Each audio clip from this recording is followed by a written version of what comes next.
আমি কি তোমার দোকান থেকে লিচু মাঙ্গা নিমু নাকি মিয়া? লিচু কি চান্দি দিবেন? বেসমোনা মানে বেসমোনা, এই টাসকিবার রোদের মধ্যে আপনার সাথে এত পেছাল পারতে পারবো না, আপনি জানতো ভাই। আর আপনি ছুটি জায়গার মতো এই দোকান দিছেন।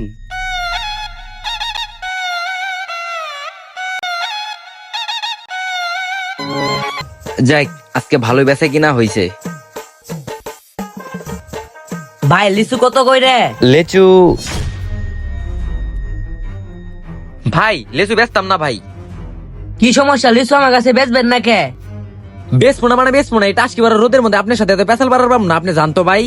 না বেচলে এত বড় দোকান খুলে রাখছেন কে? আর এই লিচু কি আপনি চান্দি দিবেন?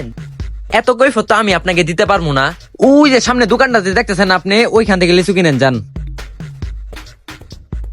আমি ওই দোকান থেকে লিচু কিনবো কে? আমার লিচু আপনার গুলা পছন্দ হয়েছে আর আমি আপনারটাই নিমু। ভাই আপনার তো আমি কইলাম আমি লিচু বেচবো না, আপনি এই দোকান থেকে লিচু কিনেন যান।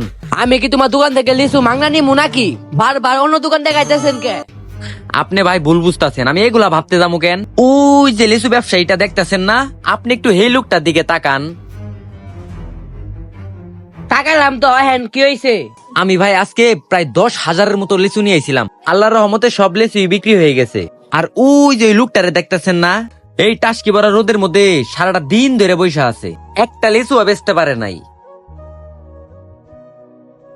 নিশ্চয়ই ওই লোকের লিচু ভালো না, এই কারণে মনে হয় বিক্রি করতে পারে নাই। না না, উনার লিচু গুলো ভালো, আমি যে বাগান থেকে নিছি আমার দাদি সেম জায়গা থেকে হে লিচু নিয়ে আইছে। প্লিজ ভাই, আপনি হের দোকান থেকে যায় লিচু নেন, আমি গ্যারান্টি হের লিচু ভালো হবো। বাহ, আপনি কত সাদা মনের মানুষ। আপনার দোকানে এত লিচু থাকা সত্ত্বেও আপনি আরেক দোকান থেকে লিচু নেওয়ার অনুরোধ করতেছেন। আমি এরকম দৃশ্য আজ প্রথমবার দেখলাম, তাও আবার এই বর্তমান যুগে আইসা। আপনাকে সিলুট ভাই। প্রত্যেকটা ব্যবসায়ীদের উচিত একজন ব্যবসায়ী আরেকজন ব্যবসায়ীদের পাশে দাঁড়ানো। গেলাম ভাই, আপনার জন্য দোয়া রইলো। ধন্যবাদ ভাই।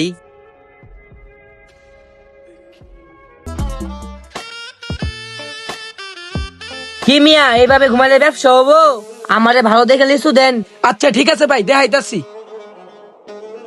এই যে ভাই নেন, দেখেন। ভাই দাম কত? ভাই দামাদামি পরে আগে একটা লিচু চুলাই দেই, আপনি খায় দেখে নেন।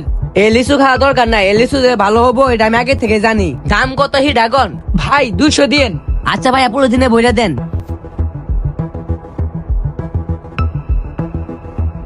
এই যে ভাইয়া নেন।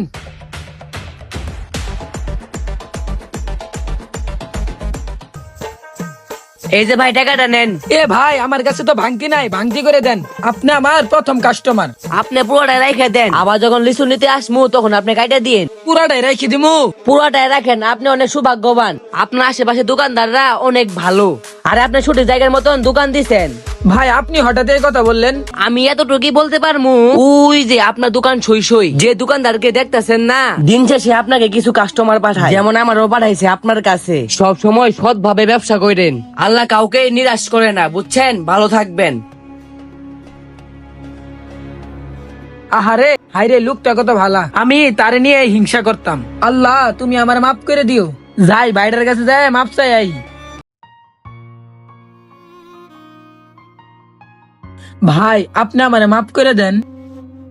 কি হয়েছে তোমার হঠাৎ কইরা, আর আমার কাছে মাপ চাইতেছো কি এর লাগে? ভাই আপনি আমার আগে কোন যে আমারে মাফ করে দিছেন। আরে বোকা, মাফ করার মালিক আমি না, মাফ করার মালিক হইছে আল্লাহ। কি হইছে আমার খুইলা কও। ভাই আপনারে দেখে আমি অনেক হিংসা করতাম। ও, হিংসা করতা কেন? ভাই আপনার প্রতিদিনের বেচাকিনি দেখে আমি মনে মনে ভাবতাম, আমিও যদি এত বেচাকিনা করতে পারতাম, আমি খুব হতাশার মধ্যে থাকতাম। আর আল্লাহরে কইতাম, আল্লাহ তুমি খালি সামনের দোকানদার দেহ, আমারে দেহ না, সারাটা দিন রোদের মধ্যে বসে থাকি, আমি একটা কিছু বিক্রি করতে পারি না। আমার সবকিছুই ছিল ভুল ধারণা। আল্লাহ পাক কাউকে নিরাশ করে না, কারো না কারো মাধ্যমে রিজিক ফয়সালা করে দেয়, যেমনটা আপনার মাধ্যমে হয়েছে ভাই। মনে রাখবা, তোমার রিজিকে যা আছে তুমি তাই পাইবা। যাও, মন দিয়ে ব্যবসা করো গা, যাও। ভিডিওটা দেখে আপনারা কি বুঝলেন অবশ্যই কমেন্ট করে জানাবেন, আর ভালো লাগলে বেশি বেশি শেয়ার করে দিন। আর প্রোফাইল থেকে দেখলে অবশ্যই ফলো করুন, আর চ্যানেল থেকে দেখে থাকলে সাবস্ক্রাইব করুন। ধন্যবাদ।